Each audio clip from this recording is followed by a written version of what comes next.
আপনারা সব জানেন, আপনাদের দৃষ্টি আকর্ষণ করছি। আপনারা যদি কথা বলেন তাহলে তো এরপর থাকবে না। আমি আপনাদের যা জানাতে চাই তা হলো এই প্রথম বাজেট, তারেক রহমান সাহেবের বাজেট, এই বাজেটেই মাথা সোজা করুন কিন্তু এই জোরে এই বাজেটেই বাংলাদেশের স্বাধীনতার পর প্রথম বিরোধী দল আগাগোড়া অংশগ্রহণ করেছে এবং বিরোধী দল সব মিলিয়ে 30, ওরা আমাদের 26% সময় পায়, আমরা তাদের সময় বাড়িয়ে দিয়েছি। তারা প্রায় 31% সময় কথা বলেছে, প্রায় 31%। আপনারা কথা না বললে হবে না, না কি কি কথা বলবেন? কথা বলেন কিন্তু 31% সময় কথা বলেছেন। সাধারণত সরকারি দল থেকে গিলোটিনের প্রস্তাব দেওয়া হয়। গিলোটিন তো বুঝেন, মানে একটা সার্টেন টাইমের পরে শুধু মঞ্জুরি প্রস্তাব পাশ করা হয়। কিন্তু এইবার বিরোধী দলের নেতা প্রস্তাব করেছে, দিস দ্য ফার্স্ট টাইম, যে তারা আলোচনা করার পরে আর কোনো আলোচনা করার দরকার নাই। In the history of Bangladesh, in last 54 years, this is the first time in the history of Bangladesh in the parliament, opposition leaders requested to the speaker, honorable speaker, that we can go for package deal. We will not go further and please go for guillotine. এই প্রথম করেছে। আমরা প্রায় 31% সময় তাদের দিয়েছি। সকল নেতাদের কথা শুনেছি, তারা যেভাবে বলতে চেয়েছেন সেভাবে শুনেছি। আপনারা দেখেছেন বিরোধী দলের নেতৃবৃন্দ 30 মিনিট 35 মিনিট ধরে কথা বলেছেন। অপোজিশন লিডারের জন্য কোনো টাইম পাচ্ছিল না। অপোজিশন লিডার পার্লামেন্টে দাঁড়িয়ে বলেছেন যে তার এলাকার সমস্যা, এই কথা বলেছেন ওনার বাজেট স্পিচে। মাননীয় প্রধানমন্ত্রী সেই দিন সন্ধ্যার সময় আমাদের মাননীয় এলজেডি প্রতিমন্ত্রী শাহবাগে পাঠিয়েছেন তার সমস্যা সমাধানের জন্য।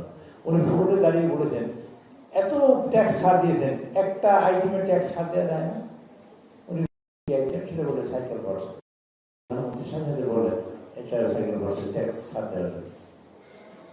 এই যে সরকার এবং বিরোধী দল ঐক্যবদ্ধভাবে একটা দেশ গঠন করতে চায় আর একটা মেসেজ, এই মেসেজটা আপনাদের সরকার এবং বিরোধী দল ঐক্যবদ্ধভাবে দেশটাকে দাঁড়া করতে চায়, তার স্বাধীনতাকে অক্ষুণ্ণ রাখতে চায়, তার সার্বভৌমত্বকে সঠিক রাখতে চায়, গণতন্ত্র প্রতিষ্ঠিত করতে চায়। এই যে 3টা বড় আইটেম। গণতন্ত্র আমরা অনেক কথা বলি, বিরোধী দল থেকে বললো বাজেট পাই না, গরিব পাড়া বাজেট বিভিন্ন সময় ছিল। এই প্রথমবারের মতন সেই মিছিল মিটিং নাই, কোনো মহল থেকে নাই। এবং এই প্রথমবারের মতো বাজেট শুরু হওয়ার আগেও দাম বাড়ে নাই, বাজেট পাশ হওয়ার পরেও দাম বাড়ে নাই।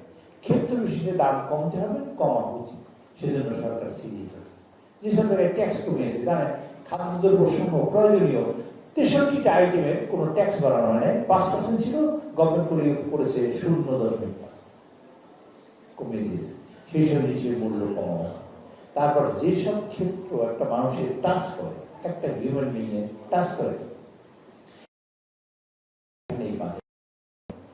সেই জন্য আমাদের মাননীয় প্রধানমন্ত্রী বলছে এটা মানব বান্ধব বাজেট, জনবান্ধব বাজেট এবং জনগণের কল্যাণ এবং মানে তাদের বাঁচিয়ে রাখা বাজেট। বাক্য শব্দটা একবার আমি যেভাবে বলছি সেভাবে বলতে চাই।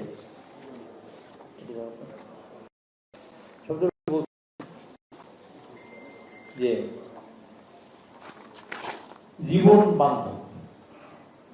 উনি বলেছেন 2026 এবং 27 সালের বাজেটটা হবে জীবন বান্ধব এবং রিয়াল জীবন বান্ধব বাজেট এটা হয়েছে। আপনারা প্রশ্ন করবেন, আমি আপনাদের প্রশ্ন সব নেব। 63টা প্রয়োজনীয় আইটেমের ট্যাক্স কমিয়ে দিয়েছেন, এরপরে ট্যাক্স বাড়িয়েছেন। আমি ওইখানে পিছনে বসে মাননীয় প্রধান জিজ্ঞেস করছি সবকিছুতে ট্যাক্স কমেছে, তাই আপনি সরকার চালাবেন কেমন করে? উনি বললেন যে $16 বিলিয়ন প্রতি বছর দেশ থেকে পাচার হয়েছে।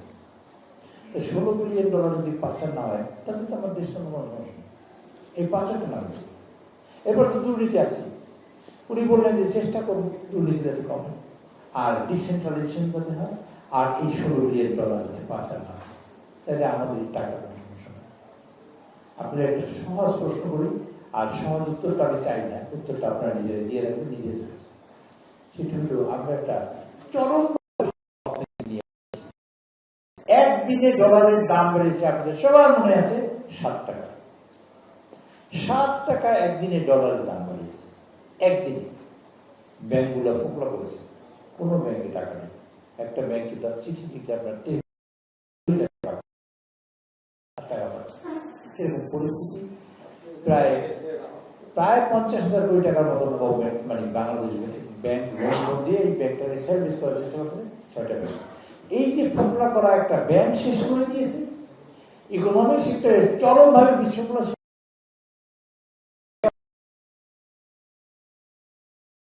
তাই সেও কিছু নিয়েছেন মেগা প্রজেক্ট, হয়তো তার চেয়ে বড় হইতে পারে ছোট হইতে পারে। তিনি নিয়েছেন পদ্মা বিদ্যুৎ প্রজেক্ট, পদ্মা রিজার্ভ উনি করবেন 30টা রিজার্ভ, এই যে সে মানুষ মাটির পানিতে শুকিয়ে মরে না যায় এবং যাতে পানি পায় সেজন্য উনি এই প্রজেক্ট নিয়েছেন। এমন প্রজেক্ট না যে আপনি দেখবেন আর খুশি হবেন। আমি গ্রামে অনেকদিন আগের কথা বলি, আমি গ্রামে খাল কাটা প্রজেক্ট, কৃষি কার্ডের প্রজেক্ট, ফার্মার্স কার্ডের প্রজেক্ট,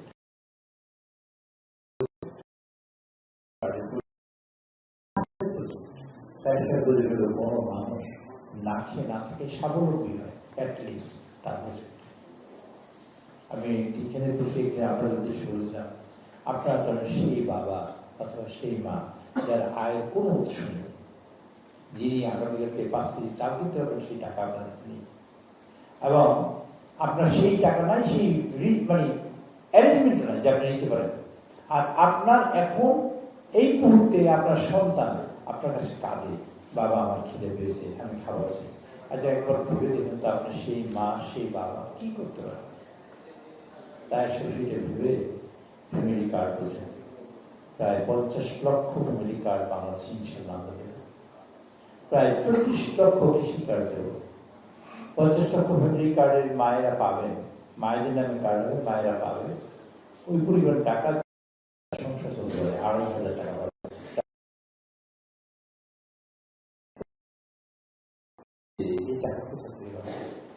আমি অনেক স্বপ্ন দেখতে পারি, আমি স্বপ্ন দেখেছি, দেখা যায় পাইপের না চেষ্টা তো পারলাম।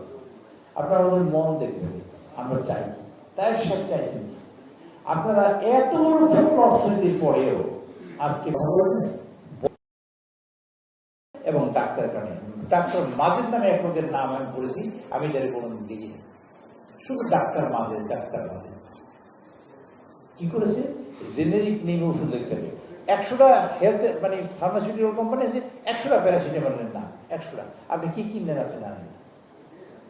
এদেশে অশিক্ষিত মায়েরা বোনেরা আমার ভাইয়েরা জানে না যে কি কিনছে, ওই অথচ প্যারাসিটামল কিনতেছে।